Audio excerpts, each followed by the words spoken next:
We're keeping an eye on breaking news out of Ukraine, what appears to be a new escalation in tensions with Russia.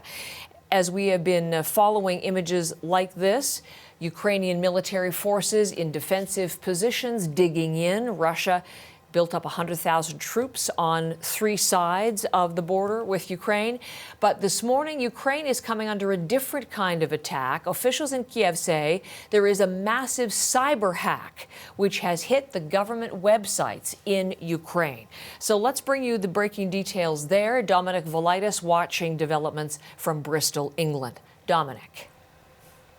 Yeah, good morning, Heather. Well, the websites of several government departments have been hit by this cyber attack, which we understand was launched in the early hours of this morning.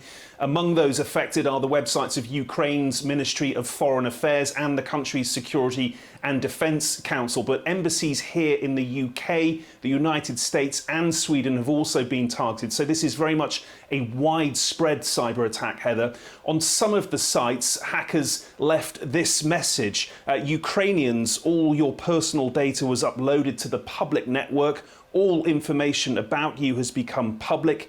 Be afraid and expect the worst. This is for your past, present and future. That was written in 3 different languages, Heather, in Russian, Ukrainian and Polish. And you can see the message there also includes a reproduction of the Ukrainian flag and map, but crossed out.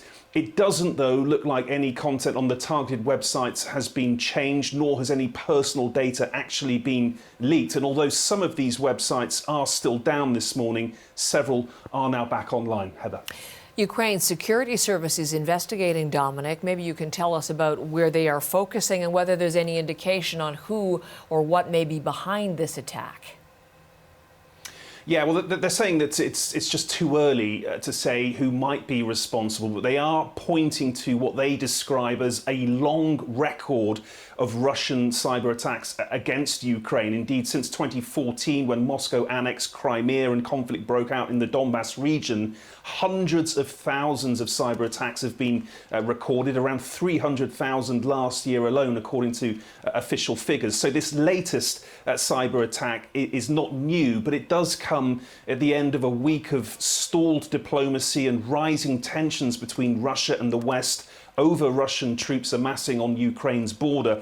And this morning, Heather, we're learning that Moscow has begun moving troops and military hardware from Russia's far east to faraway military sites for what they are describing as exercises, leading some analysts to conclude this morning that they are in fact being moved towards Ukraine. Heather.